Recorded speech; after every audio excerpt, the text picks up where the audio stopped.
Welcome back to the Navy Sports Magazine. We're presented by the Navy Federal Credit Union as always. Time to check in on cross country with Murphy Smith. And, Murph, for you guys at this point in the season, you've already put 3.5, 4 months of training behind you.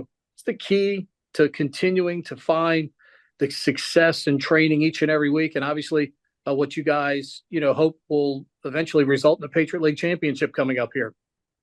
Yeah, big thing. Just trusting the process, whatever coach has going on, and whatever he's pictured with like workouts, day-to-day stuff. There's a plan for a reason, and just trusting that plan. As far as anything else goes, just trying to be consistent in the training. Don't do anything too crazy, and just kind of keep going with what we've been doing. It's worked pretty well, I'd say so far. Not to say we can't do better, but nothing to complain about so far. I know every runner is different, but what's the key over all of this time to maintaining consistency in training, and then obviously finding that feeling you're looking for as you guys ramp up to each competition? For me, I'm a numbers guy. So whether it's looking at what I've done in years past, even what we've done workout wise, just trusting the process again, that there's a plan and that it will work. Each week looks pretty similar for me. The beginning of the season has a little bit more mileage, and now it's probably a little bit more intense than other points of the season are. But that's really it. Just Mondays are same every day. Tuesdays are the same every day, or every week. I mean, and just really trusting that you're not doing anything too crazy. Your body knows what to handle and what it's going to do and endure each week. I was going to say, over time, you learn to trust yourself a little bit. Certainly, you trust your coach as well.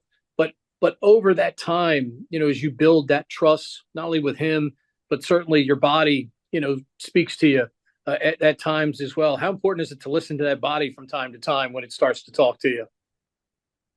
Listening to the body is important, of course. If your body's sore, run slow that day.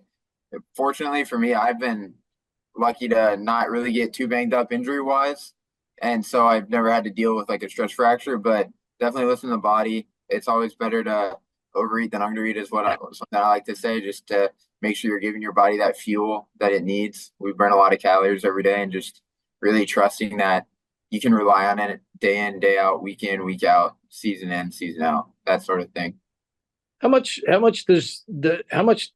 the body change during the course of a cross country season like this? Because I know you're trying to maintain fitness, you're trying to maintain weight, you're trying to eat, as you mentioned, because obviously the calorie burn is going to be huge. How do you manage all of that goes into obviously being a successful cross country runner? Yeah, it goes back to the consistency and just making sure you're eating what you can. For example, like over the course of the season, I'll lose a good deal of pounds over just a few short months, and it's just something I like to keep an eye on, because you don't want to get too light too quick or anything like that. And just really trusting that you're giving your body the fuel it needs again, and then because at the end of the season when you're running the 10K, your body feels the jump from an 8K to a 10K, and it's going to adjust a little bit and adapt. And you might be a little bit lighter then. You might be, especially from what I was at the start of the season, and just knowing that your body has a little bit less to feed on is something to consider and keep an eye on when we're in King Hall every week, for example. Is that jump something that's more mental than it is anything, when you guys take that jump? It depends. I've raced the 10K at regionals twice. First year it was definitely more mental. Second year last year I was a lot fitter, a lot more ready, and was just more excited for it. And that made all the difference in the world in terms of having a good race, laying it all out there, being happy with the result. And I wouldn't say it's too big, but you're mentally, you can let it be bigger than it really is. Is that how do you tackle that part of it though? That extra, and just try to keep it, what it is, and not try to make it something that's bigger than it is. I embrace it. I think I'm a distance oriented guy. I think 10K suits me even a little bit better than the 8K. So just you can't fake fitness, and just knowing that, trusting your body that you'll want it during the middle 2K more than other people were, because it's really like the last 2K is the same at every race. It's gonna be you're gonna try to pick it up. It's gonna be a fight, but that really first 2K is pretty quick, goes by fast. Then you got a middle 6K instead of a middle 4K when we go to regionals and hopefully nationals, and just being able to last long and endure there is what really matters. For you individually, you've been able to accomplish some things here. What drives you, each and every day, during this training, where obviously you're hoping you peak at each event that you run in.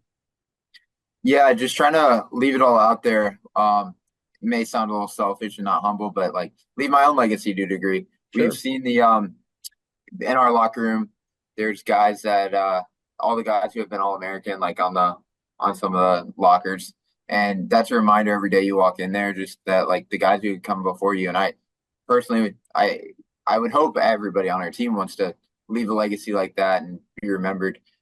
In West B, we have the TVs that rotate through course records at the course, school records, track records, and you want to see your name up there. Like we came here to improve the team, and I feel like a good way to do that is trying to not only be a team player, but trying to get your name up there as well and be able to provide for the team. I was going to say, is there a hope that maybe even in some ways you inspire others, when you're doing that? Yeah, for sure. I would hope so. Because I remember as a plebe, youngster, whatever, I was always looking up to the guys in front of me. Even last year, Sam Keeney, he's only a year older than me, but I give credit a lot of my success to him, seeing what he did. He was a really hard worker, and he kind of set the expectation. I remember my sophomore year when he was a junior, just seeing him and being like, I want to be faster than him when I'm a junior. I want to, I hope to beat him one day. Or Miguel my freshman year, seeing how he could run 13:57 in the 5K like it was nothing at times. It was really inspiring, and I was like, that's cool. I hope to do something like that. People respected it, and there's an appeal to that as well.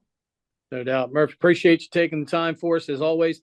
Best of luck to you and your teammates as you guys pursue a Patriot League championship. Thank you very much. Have a good week.